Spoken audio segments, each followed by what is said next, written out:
সোফার আমরা হোম সেকশনটা করেছি, অ্যাবাউট মিটা করেছি, পোর্টফোলিও করেছি, দেন সার্ভিসেস করেছি, অ্যান্ড লাস্টলি রিজিউমিটা করেছি। এরপর আমি যে সেকশনটা করব, read on media, but actually এটার নাম দিব আমরা রাইটিংস। সো আমাদের যদি কোনো লেখা থাকে সেটা আমরা এখানে অ্যাড করব। অ্যান্ড এই টিউটোরিয়ালটা, এই সেকশনটা অলরেডি অনেক বড় হয়ে গেছে, তাই এই সেকশনটা স্কিপ করব আমরা, অ্যান্ড ফুটারটা স্কিপ করব আমরা। অর আমরা হয়তো একটা ছোট্ট ফুটার দিতে পারি, বাট মোস্টলি স্কিপ করবো কারণ আপনি কন্ট্যাক্ট ইনফো অলরেডি উপরে দিয়ে দিবেন। এইখানে হচ্ছে সার্ভিসেস গুলো আপনার চলে আসবে, দেন নেভিগেশন হ্যাঁ লাগবে না, এটা একটা থিম, তাই ওরা হচ্ছে এইসব জিনিস দিয়ে দিয়েছে। যদি আপনার একটা কোম্পানি হতো তাও আপনি এটা দিতে পারেন। অ্যান্ড অ্যাবাউটটাও আমরা অলরেডি অনেক ডিটেলস আমাদের অ্যাবাউট দেখে গেছি। সো পোর্টফোলিওতে আসলে এই জিনিসটা আমার মনে হয়েছিল খুব বেশি পোর্টফোলিওর জন্য দরকার নেই। সো আমরা কন্ট্যাক্ট মি করবো এবং রিড অন মিডিয়াম, এটাকে রাইটিংস নামে আমরা করব। এবং রিড সরি রিড অন মিডিয়ামটা যদি খেয়াল করেন, কিছুটা রেজিউমের মতো। কিছুটা রেজিউমের মতো বলতে হচ্ছে আমাদের হেডারটা আছে এমন বক্স পাবো আমরা যদি আমরা যাই। হ্যাঁ, নিচে নিচে বক্স পাবো। সো আমরা এইটা কপি করে নিয়ে আসি, রেজিউমি সেকশনটা কপি করে নিয়ে আসি। আমি যদি যাই রেজিউমি সেকশন অ্যান্ড লাস্ট পর্যন্ত, control C, control V, and এইটার নাম নাম দিব রাইটিংস। অ্যান্ড এইটা রাইটিংস, এবং সবার উপরে যদি যাই আমাদের দুটা নতুন নেভিগেশন অ্যাড করতে হবে। একটা এটা, এইখানে সেম নেভিগেশন অ্যাকচুয়ালি, রাইটিংস, এইটার নাম হবে রাইটিংস, অ্যান্ড পরেরটাতে এইটাও হবে রাইটিংস। জাস্ট এইখানে আমার সাইড বার ক্লোজ করার জন্য এই প্রপার্টিটা আমি অ্যাড করে নেব। Now we have this. এখন যদি একদম নিচে যাই আমরা, এইখানে রাইটিংস। সো রাইটিংস অ্যাপটা যদি খেয়াল করেন আমাদের ইমেজটা ছিল না, বাট এই নামটা এখনো আছে। সো আমি এটাকে চেঞ্জ করে নিই, রাইটিংস, দেন আমার ইমেজ সেকশন নাই। সো ইমেজ সেকশন যখন নাই, এই স্পেসিংটাও কিন্তু আমার নাই, লাগবে না। সো এই ইনফরমেশন সেকশনটা, এটাকে লার্জ স্ক্রিনে 8, ছোট স্ক্রিনে 5, এটা টোটাল কত ছিল? 4 আর 8, লার্জ স্ক্রিনে 12, লার্জ স্ক্রিনে 12 অ্যান্ড এক্সট্রা লার্জ স্ক্রিনে টোটাল হচ্ছে 9। অ্যান্ড সো লার্জ স্ক্রিনে যেহেতু 12, আমার এটা না দিলেও চলবে, অ্যান্ড এক্সট্রা লার্জ স্ক্রিনে টোটাল 9। সো এখন যদি আমি আমার ওয়েবসাইটে যাই, আমি যদি রিলোড দেই, রাইটিংস একটা সেকশন চলে আসছে যেটা ফুল। সো এইখানে একটু খেয়াল করি, আমাদের এটা একটু ঝামেলা কম। উপরে একটা ডেট, নিচে জাস্ট টাইটেলটা, অ্যান্ড দেন একটা ডান পাশে কয় মিনিট লাগবে রিড করতে। আমার অলরেডি সবকিছু ভাগ ভাগ করা আছে। আমি ওয়ার্ক এক্সপিরিয়েন্সটা ফেলে দিব, অ্যান্ড দেন এগুলো তো এক একটা এক্সপিরিয়েন্স। রাইটিং এর নামটা ঠিক থাকবে। রাইটিং এর উপরে আমরা দেখেছি তারা একটা ডেট ইউজ করছে, সো আমরা এই ডেটটা লিখবো। ডেটটার জন্য আমি যদি যাই, অলরেডি কিন্তু এই ডেটটা আমার কাছে আছে। সো আমি এটা যদি দিয়ে দিই টেক্সট সেকেন্ডারি, আমি ক্যালেন্ডারটা রাখবো, হ্যাঁ রাখা যায়। সো জুন 28, 2021, এইটা। এখন যদি আমি যাই আমার কতটুকু হয়েছে, সো রাইটিং সেকশনে এইটা এখানে চলে আসছে অ্যাকচুয়ালি, মাঝখানে টেক্সট সেন্টার করা I guess. P tag, text centre, এটা এখান থেকে আসছে। টেক্সট সেন্টার কেন হবে? পি ট্যাগ আমরা যদি একটু এইটার উপরে ডিবাগার নেই, আমার এটা লেফটে থাকার কথা। টেক্সট এমডি, ও টেক্সট এমডি এন দেয়া এটাতে, ওই যে লাস্টে ছিল তাই এটা এটা খেয়াল করিনি। সো এটা স্টার্টিং এ থাকবে। এখন যদি যাই, সো এটা সবার উপরে, দেন এখানে লেখাটা সফটওয়্যার ইঞ্জিনিয়ারিং, নিচের জিনিসগুলো থাকবে না, জাস্ট ডান পাশে একটা লেখা। সো পরেরগুলো একটু ফেলে দেই, পরে এইটা জাস্ট আমি পরে কপি করে নিব। সো জাস্ট ডান পাশের জন্য হচ্ছে এই কলামটা, এবং এই কলামটায় একটাই লেখা, এবং এই কলামটারও কিন্তু রাইটে থাকবে। সো এই কলামটার একটা লেখা, এই লেখাটা হচ্ছে কি যেন ছিল, ও 2 মিনিটস রিড। সো এটার কোনো আইকন লাগবে না, 2 মিনিট রিড। সো এইখানে আমি টেক্সট আপার কেস করে দেব, আপার কেস। এখন যদি যাই, রিলোড দেই, 2 মিনিটস রিড চলে আসছে। অ্যান্ড এই ঢাকা সহজ এগুলো ফেলে দিব। সো এই ডিফটা পুরোটাই ফেলে দিব আমি। এখন যদি আমি যাই, রিলোড দেই, ইয়েস ইটস ডান। অ্যান্ড এই লেখাটা একটু বড়, সো এইটা হচ্ছে H5 না দিয়ে H3 তে আমরা চলে যাব। ওপেনিং অ্যান্ড এন্ডিং ট্যাগ দুটাই কিন্তু খেয়াল রাখবেন। এটা না, সরি, এটা। সো H3 তে চলে আসছি, কাছাকাছি মিলে গেছে। And 2 minutes read. আমি চাইলে এটাকে সেন্টার করতে পারবো, তারা সেন্টার করে দিয়েছে। জাস্ট সিম্পলি আমি হচ্ছে ভার্টিক্যালি অ্যালাইন করে নিব। আপাতত এটা স্কিপ করি।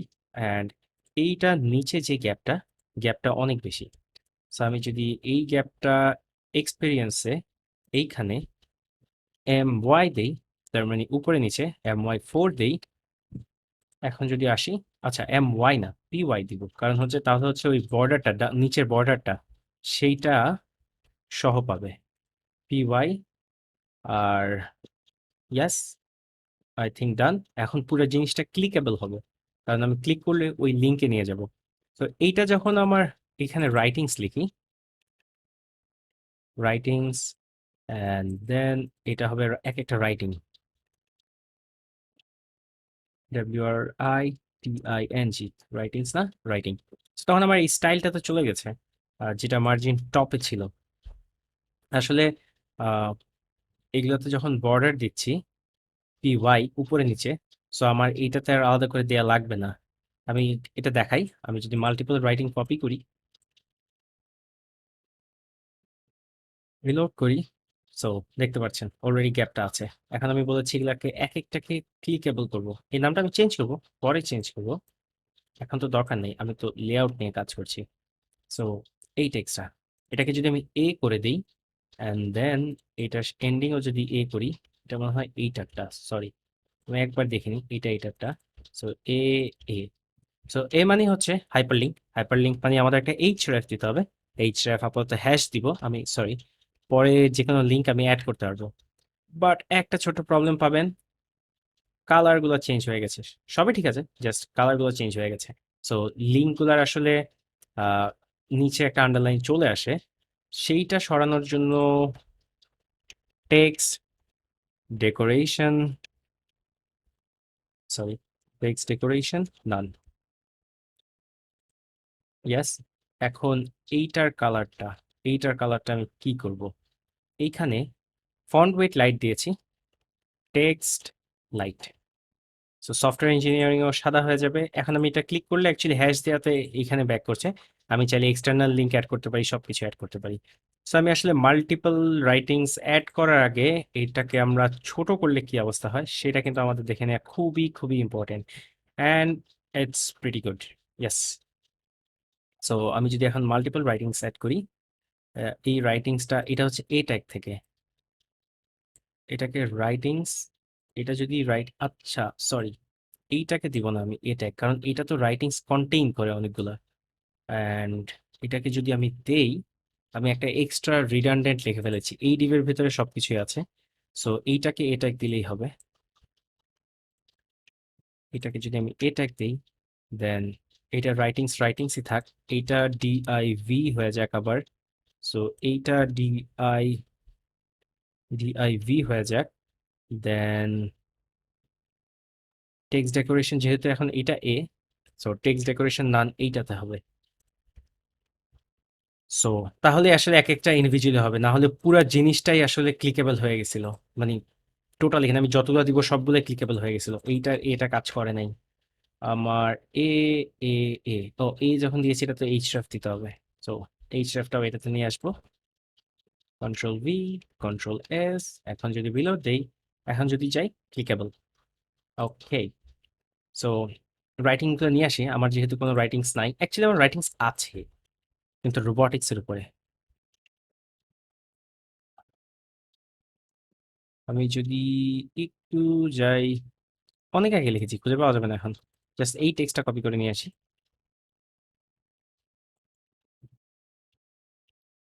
এই টেক্সটটা কপি করে নিয়ে এসে এখানে বসাই।